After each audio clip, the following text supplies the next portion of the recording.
So we recently moved to a new city, back to North Carolina, and my son joined a new swim team. And he told me that after every lap, he was the last kid to finish. He's one of the younger kids on the team, so it's pretty much natural. He's a little smaller than the rest of the kids.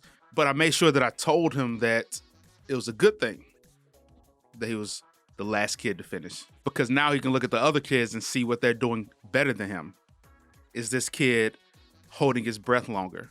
Is this other kid kicking his feet harder? How are they diving into the water? How are they turning around at the other end of the lane?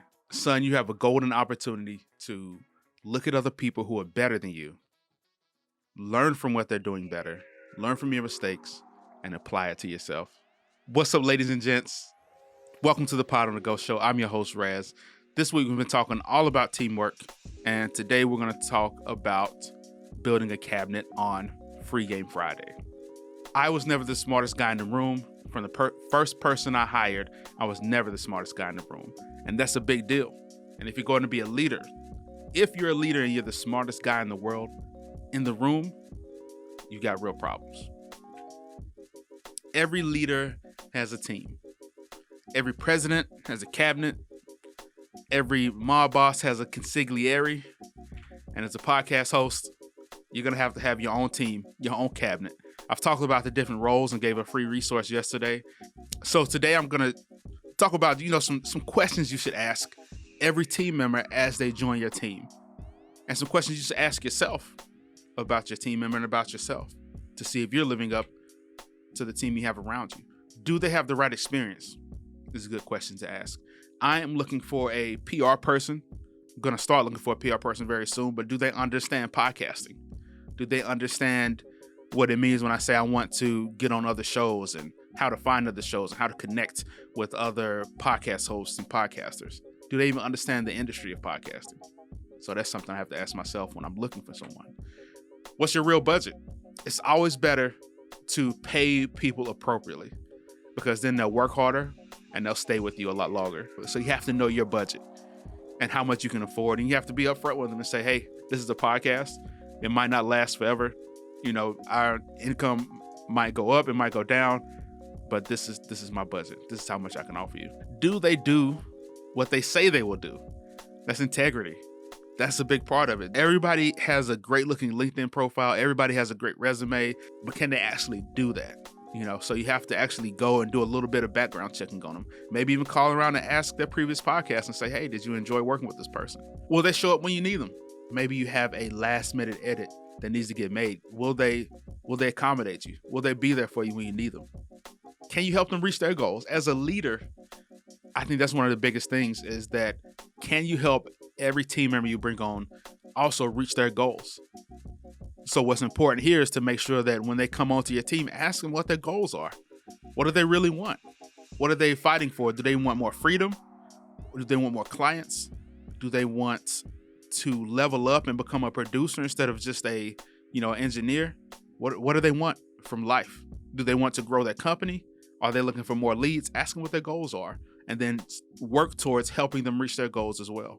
Can you communicate with them? This is a big one. Sometimes I meet people and talk to people who have good energy. I can see them doing really good work, but I can't understand a thing they say. And it's not that they're not speaking English. It's just that we're on two different wavelengths as far as how we communicate. Like talking to an engineer is completely different than talking to a marketer or a PR person. Completely different things. And it's just something you have to realize. Either you have to learn to speak their language, or you have to find somebody on the team that can speak their language and understand what they're trying to say. Right? Because if I go up and talk to most of my clients about normalization and mastering and decibels or even, white balance, they're not going to understand it. They might get the concept, but they don't get how everything plays together. So it's completely different languages that everybody is speaking. So you have to make sure that you can communicate with everybody appropriately. Communication is really key. And lastly, are you willing to build a long-term relationship with them? Is it a person you can build that with? Sometimes you bring a person on to handle something specific. If you have a camera that dies, bring on a person that can help you fix the camera. That's not always the case with a team member, though. That's a freelancer or a contractor. But a team member is somebody you want to be a part of your life, hopefully for the rest of your business or the rest of your life, because this is a person that is going to know you fairly intimately as you grow the business or as you grow the podcast.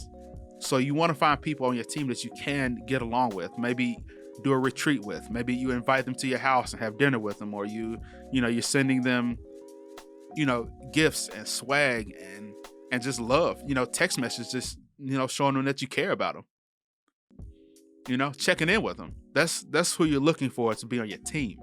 If you have a specific problem that you need help with, just hire a contractor. But a team member is somebody you can build a long-term relationship with. So in my opinion, leading takes a bit of experience, a bit of faith, and enough ignorance to ignore the threat of failure. So lastly, you are the average of the 5 people you spend the most time with. Jim Rohn. I don't think I need to say anything more than that, but this is such a true quote. And every time I look around in my life and I see the people that I'm spending the most time with, I'm literally an average of them. Their income, their experience, their happiness or their depression, their energy. Their eating habits. I'm an average of the people I spend the most time with. So that's it, guys. Thank you for joining me this week. It's Free Game Friday. Shout out to Major again. I'll tag him this time in the video, but shout out to Major for giving me the idea of Free Game Friday. I hope you're okay that I'm using it. And guys, have a great weekend. I'm going camping this weekend. I'm excited about that. And love you guys. See you next week. Peace out.